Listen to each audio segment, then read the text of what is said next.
Hey, this is Brad Tipton, and one of the most powerful things that you could ever do if you want to live your life in the private as a secure party creditor, living man on the land, whatever the case is, right? If you want to live your life in the private, one of the most powerful things that you could ever do is set up a private trust. Today, I want to talk with you about how do you do that? Why do you do that? So let's get into it, right? So I want you to know that if you're going to live your life in the private, there's going to be situations where you're going to have to deal with the public, right? You're going to have to, rent a place or get a mortgage or buy a car, or I would say finance a car, or, open a business, or whatever the case is. At some point, you're going to have to deal with the matrix, right? At some point, you're going to have to go back and forth with them. Let's say you want to open a business, want to open a car wash, want to open a real estate business, want to open a digital marketing company, like I own a digital marketing company. At some point, right? If you want to open a bank account, whatever the case, at some point, you're going to need to deal with what I call the public institutions, right? You're going to have to deal with what I call the matrix. At some point, you're going to need to deal with them. And if you deal with them in your name, like my name is Brad Tipton, right? If you deal with them in your name, what that means is that at some point, if anything doesn't go the way that it wants to, then you, right, that name, Brad Tipton, is liable. And they, right, the matrix, what you want to call it, they can come after you. They can come after your money. They can come after your bank account. They can put you in jail, right? They can garnish your wages, whatever the deal is. But I want you to know that if they do that, they are doing it because you didn't set up things properly, right? So it's important to know that if you're going to live your life as a living man, as a living woman, then there's no way for you to deal with this dead entity, the matrix or the government, whatever the case is, right? A living and a dead can't work together, right? And so since you don't want to be on the hook or whatever the case is, you have to create what I call an entity, right? You got to create an entity so that the entity can deal with them. And then you control the entity, right? You create the entity, right? So the entity can deal with them, but you control the entity. And one of the most powerful things that you can set up is what I call a irrevocable, private, non-statutory express trust. Let me say that again. Irrevocable, private, non-statutory express trust. Now, once you set up the irrevocable, private, non-statutory express trust, that trust can open a bank account and deal with a bank account, right? But there's no way, and I'm just using this example, there's no way the child support people can take anything from that entity because that child support or whoever, right, doesn't have anything to do with that entity. They have to do with that name, right? That name on your birth certificate, whatever the case is, have anything to do with that. So it's important to make sure that you have this entity that is set up where the bank account rests. Have the entity set up that owns the business. Have the entity set up that owns the car. Have the entity set up that owns the house. The entity owns it, right? The entity gets paid. You want to be the trustee of the entity. Now, the entity doesn't have any hands. The entity doesn't have any feet. The entity can't write a check. The entity can't swipe a debit card or credit card, right? The entity can't do that. It's just a paper entity. So it needs somebody who can swipe the credit card, who can write the check, who can purchase the property, who can drive the car, right? So it needs somebody like that, and that individual is the trustee, right? But the trustee lives in the house, right, but doesn't own the house. See, because somebody in the house needs to be able to turn the lights on at night, turn on the security system at night to keep the house safe. The house belongs to the entity, but the entity can't turn on the security system, right? It can't run the hot water because you got to run water. Otherwise, the pipes will rust and the house will go down. So you got to live in it. Somebody's got to live in it and run the water. Somebody's got to live in it to keep it clean. Somebody's got to live in it to do the lawn. Somebody's got to live in it, right? So that's the trustee. That's you. So yes, you live in it, right? You pay all the bills. It has to be a light bill. So let's say it's ABC Trust. So ABC Trust owns the property or rents the property or leases the property. The light bill is in the name of ABC Trust, right? Electric bill, everything, right? Everything, ABC Trust. But it's the trustee that lives in the house, that sits on the porch, right? That travels to point A to point B. So let's say that you have a quarterly meeting in a destination, right? So you want to get together with the family members or the beneficiaries, right? So let's say that the beneficiaries are child number 1, child number 2, child number 3, and person number 4, right? Could be known as your 3 children and your wife, right? Whatever the case is. But the beneficiaries are these 4 entities. So you're going to get together, right, and go to Florida and have a meeting regarding the trust, right? And you're going to talk about the trust, right? Each day, let's say you're going to be there for 5 days. Each day you're going to talk about different things regarding the trust. Why? Some people will call that being on vacation, right? But that's not what this is, right? Because a vacation is a whole thing. A trust doesn't need to go on a vacation, right? But there needs to be business meetings for the trust. So the business meeting needs to get together. So you'll need a hotel. And I suggest a hotel with a pool.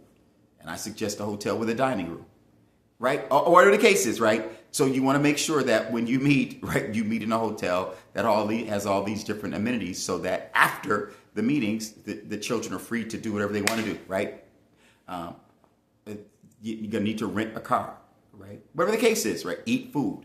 All the meals become,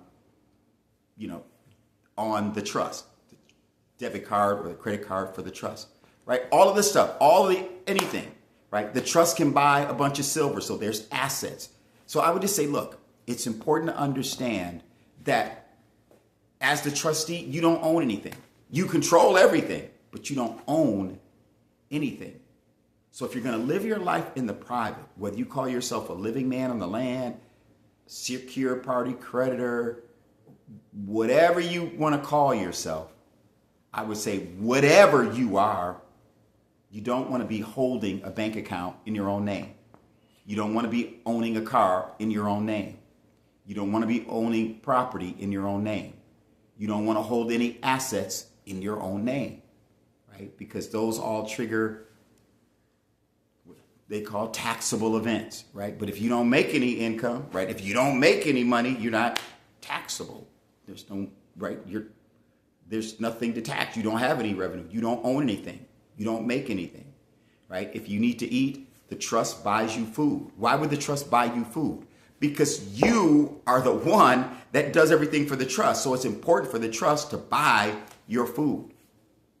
You have to show up and look nice at the bank, so the trust needs to buy you clothing, right? The trust needs to make sure that you can see clearly. So it needs to buy your glasses and buy your health care, right? Of course. But the trust is paying for all of that. Not you. You don't have anything. You don't own the watch. You don't own the car. You don't own the clothes. You don't own anything. You're just simply the trustee. And it's so important to make sure that if you're living your life in the private, that you don't reach into the public with your own name. Because then you open yourself up to being harmed. That's the best way. To being approached. To having your money taken. Whatever the case is, right? But if you don't own anything, nobody's ever going to come after you, because what do you have? Nothing. Where they're like, you live in this nice house. Not my house. Well, somebody's got to be paying for it. Trustee. You drive this sweet car. That's got to be no, it belongs to the trust. You always look so nice. All the trust buys all that for me. Well, you guys travel 3 or 4 times a year. Oh, those are trust meetings. Right? I don't know anything. I'm just the trustee for the trust. And I want you to know, if you're going to live your life properly, right, in the private, right, there can be no court cases against you. Why? You don't know anything. What's to come after me for? So when you do go to the court, it's not you, so nobody can put you in jail because there's no claim against you. You're free. You come and go like you want. Nobody's going to put you in jail because you're not the plaintiff. You're not the defendant. The trust is. You're just simply there to represent the trust. If the trust supposedly did something wrong, right, go lock up the piece of paper. Right? That's how this works. So you have to understand, if you're going to live your life properly in the private, then you have to set things up properly. And there are those who say, oh, you got to have a foreign trust, or you got to get out of here. Right?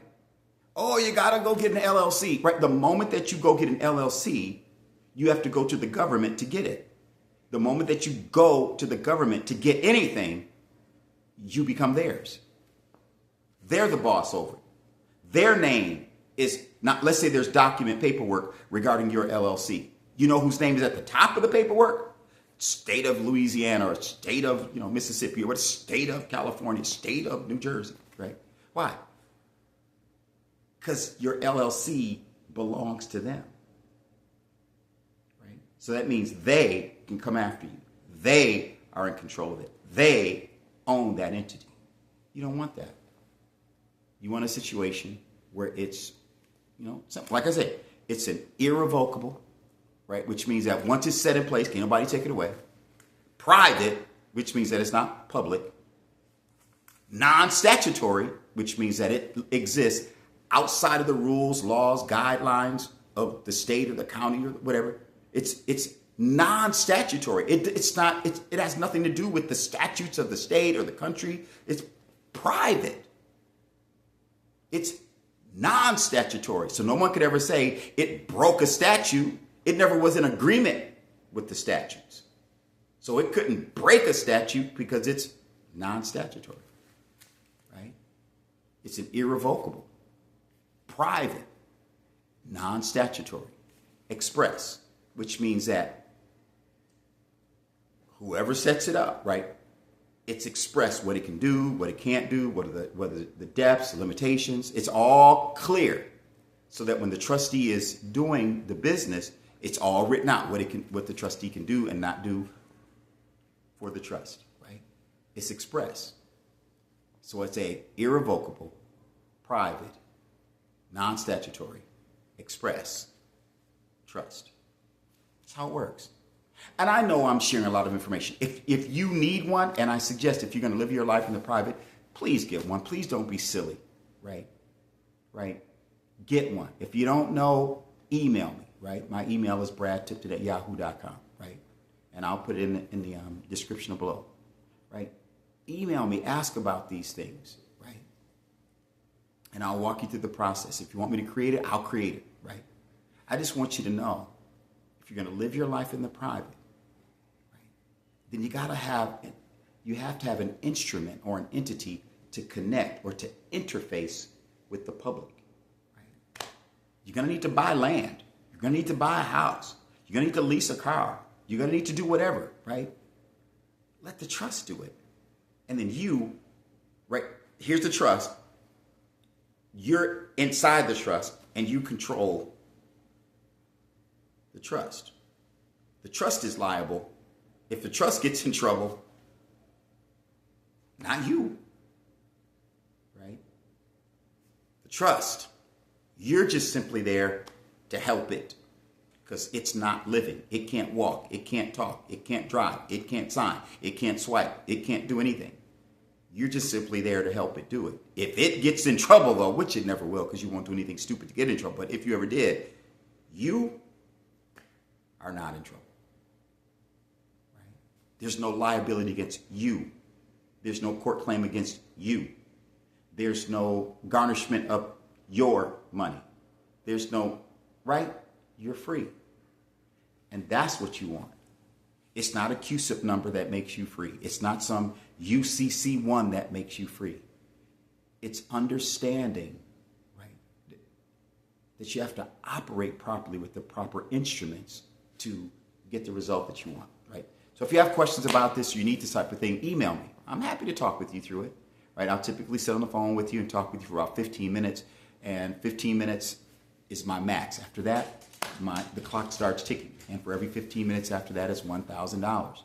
But if you have a question regarding this matter, email me and let's talk. My email is bradtipton@yahoo.com, but again, I'll put that information below. Thanks so much. I'll talk to you later. Have a great day. Bye.